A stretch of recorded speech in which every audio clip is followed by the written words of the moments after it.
What's going on, everybody? Today we got a new video from Lex Friedman podcast with Mark Zuckerberg on the Apple Vision Pro. If you like this video, leave a like, comment, subscribe, do whatever the fuck you want. And without further ado, let's get into the video. I have to ask, Apple just announced a mixed reality headset called Vision Pro for $3,500, available in early 2024. What do you think about this headset? Who has $3,500? Well, I saw the materials when they launched it. I haven't gotten a chance to play with it yet, so kind of take everything with a grain of salt. But a few high-level thoughts. I mean, first, I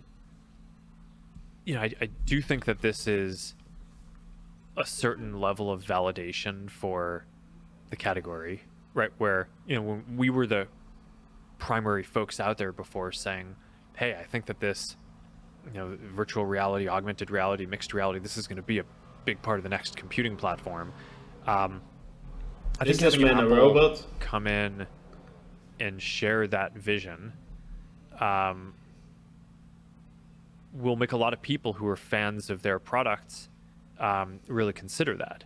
And then, of course, the $3,500 price, on the one hand, I get it with all the stuff that they're trying to pack in there.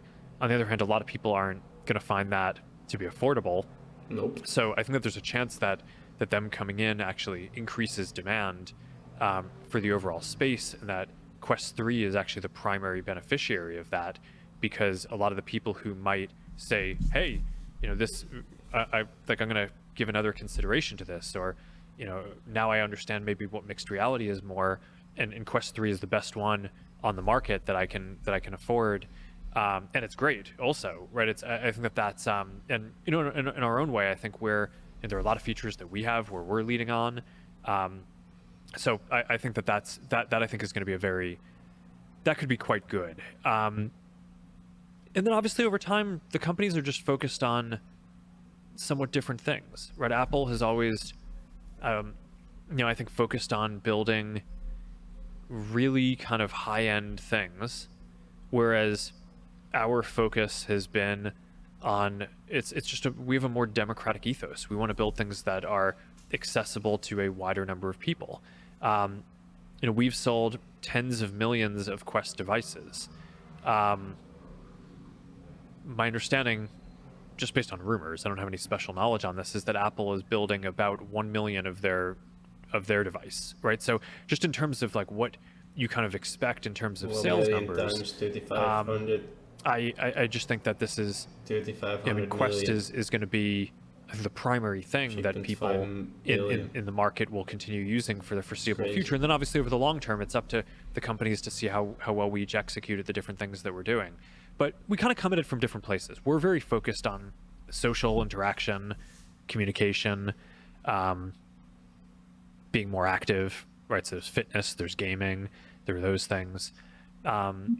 Whereas I think a lot of the use cases that you saw in Apple's launch material were more around, people sitting, people looking at screens, which are great. I think that you will replace your laptop over time with a headset. But I think in terms of kind of how the different use cases that the companies are going after, they're a bit different for where we are right now. Yeah, so their gaming wasn't a big part of the presentation, which is interesting.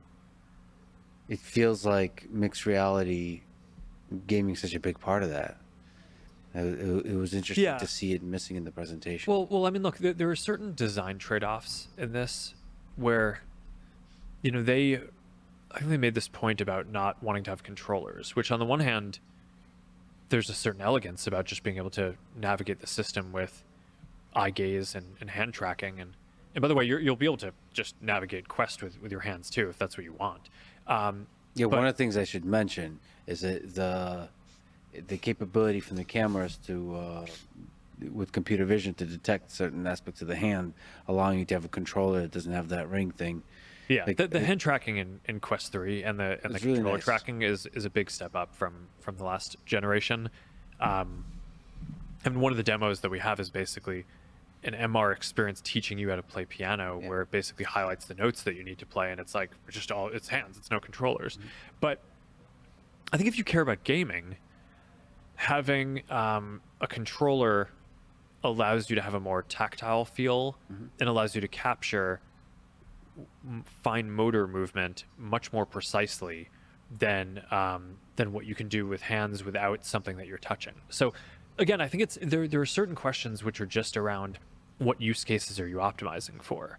I think if you want to play games, then I think then I think you want to design the system in a different way, and we're more focused on kind of social experiences, entertainment experiences. Whereas if what you want is to make sure that the text that you read on a screen is as crisp as possible, then you need to make the design and cost trade-offs that they made that lead you to making a $3,500 device. So I think that there is a use case for that for sure, but I just think that the companies we've basically made different design trade-offs to get to the use cases that we're trying to serve. There's a lot of other stuff I would love to talk to you about the metaverse, especially the Kodak Avatar, which I've gotten to experience a lot of different variations of recently that I'm really, really excited about. Yeah, I'm excited to talk about that too. I'll have to wait a little bit because, well,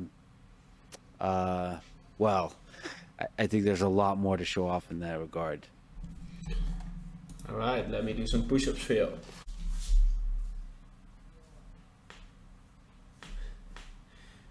Then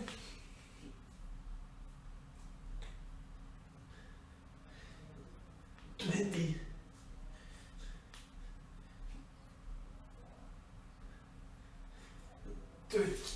Thank y'all for watching. If you liked the video, leave a like, comment, subscribe, do whatever the fuck you want. And yeah, I hope to see y'all next time. Peace.